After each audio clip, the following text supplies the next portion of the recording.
In the face of the industrial media complex, the Coroner's Report presents you a news anchor with something of a villain complex. As much as the Coroner's Report strives to provide you peace of mind in your darkest hour, I'm afraid we have grave news in store. Your trusted news that will refuse to skimp on all the gory details, today's lead correspondent, Inkarnate, will play your bearer of bad news. Reporting live from the recesses of the mind's eye comes the latest updates in horror entertainment. We go now to our Shadowcaster for a sign of things to come. While certainly there are advantages to movie watching and series binging through streaming services, you don't need me to tell you that I still remain a huge proponent of legacy home media. I mean, you've all seen my Shout Factory wish list, right guys? Right? Guys? Get on it!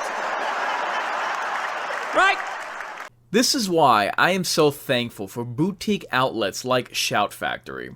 Not only are they salvaging lost gems that never even got DVD releases and pressing them to pristine Blu-ray discs, now 4K quality, but the bonus features and signature box art shows a nice touch that goes the extra mile. And what a treat. It just so happens that this Christmas season, we not only get 3 notable horror releases for the holiday month, they're all dropping the same day, December 13th. So, while you're getting inappropriately punch-drunk at the office party by spiking the eggnog with sugar and spice, that'll spike your insulin and lower your inhibitions, take a listen to what horrors are heading home for the holidays. After all, after your trip to HR, where they place you on administrative leave for your inability to handle your own booze, you'll have plenty of time at home to enjoy these flicks. But first, a word from our sponsors. Think of the power to tune out the whole world placed in your hands. Now think again, because Jabra Headsets puts that power in your ears. Listen closely. From workout earbuds to Bluetooth music headsets and office hearing devices. So, if other brands play your music sounding like a broken record, march to the beat of a different tune with Jabra. If you're an HD snob like me, you probably buy Samsung for all your major electronics. Catch up on your favorite horror classics on one of their Ultra HD TVs. Watch one of Scream Factory's Blu-rays on their 4K players. Keep up with updates from 80s horror documentary In Search of Darkness on a high-end tablet. Subscribe to your favorite YouTuber through one of their Galaxy phones. I have so many Samsung devices, I've always thought they should be paying me. Well, now they can, and you can help. If you use the link in the description for either Samsung or Jabra purchases, it'll help the channel out tremendously. With the promotional considerations accounted for, it's on with the show. Join us. Let's go for a little ride. Interesting common threads. All of the entries on this list deal with witches and children to one degree or another, whether childhood or teenage life. First up on our list of releases is cult sensation Coraline. Not since The Nightmare Before Christmas has a stop-motion film won such notoriety and fanfare in the years following its release. Which makes sense since, little bit of trivia for you guys, those two films share the same director. I know, shocker. I was just as surprised to find out Tim Burton didn't direct The Nightmare Before Christmas.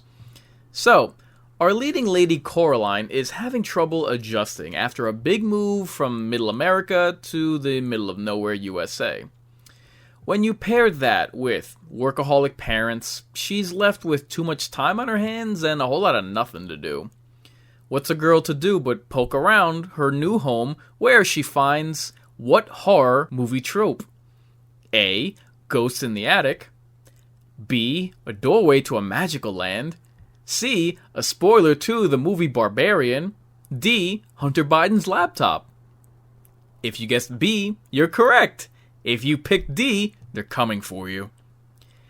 This fantasy world isn't just an idyllic setting like something out of a storybook, but with attentive parents and fun-loving versions of neighbors from the normal world, this land of make-believe feels more real than real life. Everything's coming up Coraline. What could possibly go wrong? Lamentably, it's fitting that the difference in color palettes between the regular world and Fantasyland took inspiration from The Wizard of Oz, because when Coraline pulls back the curtain on the other world, she learns a sinister secret of what's going on behind the scenes and who's really running the show. It's all Pop-Tart kittens and rainbows until Coraline realizes that an extended stay in this imaginary place comes at a terrible cost that'll leave you seeing things differently, whether you want to or not. In the years since its theatrical run, I'm glad this film has enjoyed its publicity among fans. As an adaptation of Neil Gaiman's novel, not to mention the toil and effort it takes to film doll movements one painstaking frame at a time, you can tell all the tender love and care that was put into this labor of love. I guarantee two things if you give Coraline a watch. One, you're in for some worthwhile childhood whimsy, and two, you'll never look at buttons the same. As dark fantasy goes, this one's got more than meets the eye. On the subject of cult followings, our second stop-motion animation film sadly has yet to reach its diehard fan base. Yet. What's interesting about ParaNorman is that the premise starts where most movies would end, with the recluse talking to ghosts. Much like a Lydia Dietz or Michael J. Fox, Norman gets along better with the dead than he does with the living. Estranged from school and family, his only kindred spirit is the token fat kid and an eccentric uncle who's not long for this world. He was no mere village oddball, for little did anyone realize that his routine custom kept the town's darkest secret and sinister past at bay. When Norman is prevented from honoring his uncle's dying wish by a school bully, a witch's curse is activated, reanimating the 7 pilgrims who hunted her to return from their graves. Yup, the Indian food done hit the fan. In a time where the zombie craze had infected every form of media with familiar unoriginality, this movie proved a welcome breath of fresh air. I won't spoil the twist, but its inclusion serves as another added layer that brings the narrative to another level of quality storytelling. The moral of the tale comes full circle to deliver an endearing message for kids that's educational without resorting to sermonizing. Believe me, modern Hollywood activist screenwriters would give their left arm to pen a script with this movie's subtlety. ParaNorman not only marks the only notable contribution in stop motion from the last decade, but doubles as the last major push for kids horror in cinema. How crazy is that? Two major genres, stop motion and kids horror, are now considered relics of a bygone era in the 10 years since this movie. Yes, my Zoomers, in a time before Stranger Things, horror stories involving kids used to be influenced by the past classics instead of ripping them off, for 4 seasons. In the same year ParaNorman's release, it was only one of 3 animated PG horrors to drop in 2012.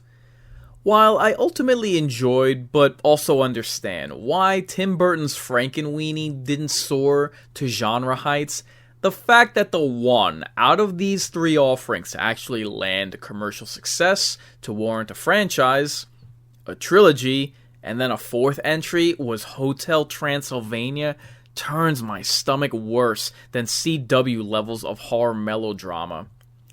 In spite of all that, with Shout Factory showing this film some love, loading it with special features, and its upgrade to stunning 4K, here's hoping that it lands the audience that it so richly deserves. Our final contestant dropping December the 13th is not only Stephen King's first book, but his first film adaptation, Carrie. On the one hand, Carrie is in such a class of horror classic that it needs no introduction. On the other hand, It came out in the 70s and just turned 46. Definitely aged better than Reese Witherspoon, who hasn't let fame go to her head. The second story on our list of a bullied youth, Carrie is a girl without a safe haven. At school, she's badgered by students. At home, she's lectured to by her fanatical and uncaring mother. When the gym teacher attempts to reprimand the bullies, the lead Valley girl says, "I'm too blonde and beautiful for this," and gets barred from prom for good measure. Pfft, stupid blonde. One opportunistic classmate pimps out her boyfriend. One remorseful student convinces her boyfriend to take Carrie to prom. The Valley girl, though, has plans of her own. Her and her boyfriend slaughter pigs to drain their blood? Jesus! Disclaimer, no Amy Schumers were harmed in the filming of this movie. That'll do, pig.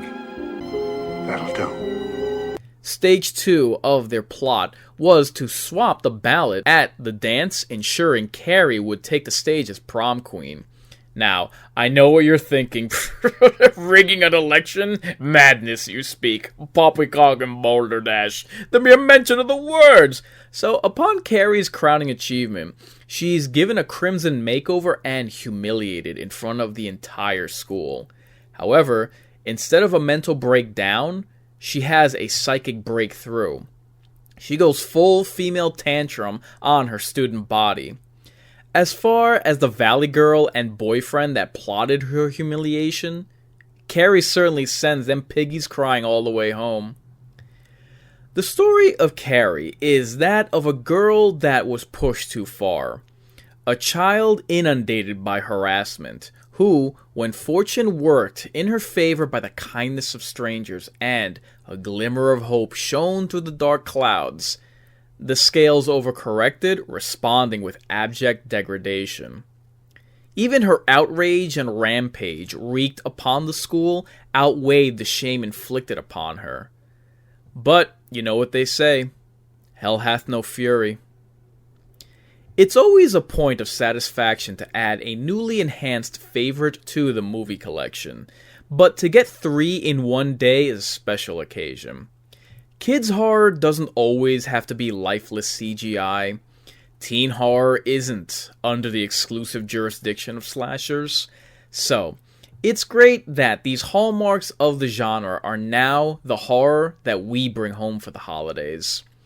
As jarring as it is that a practice like physical media can be seen as a pastime, I'm grateful that there are still brands like Shout Factory that not only supported this all-important enterprise, but continue to receive much-deserved support for their efforts. While they continue updating our classics, I'll continue to champion their cause. I've been Inkarnate, your bearer of bad news, reminding you, grave news invariably comes at night, and it's getting dark out. If you're resigned to your fate, time to subscribe to your fears. Warn your friends. Warn everyone.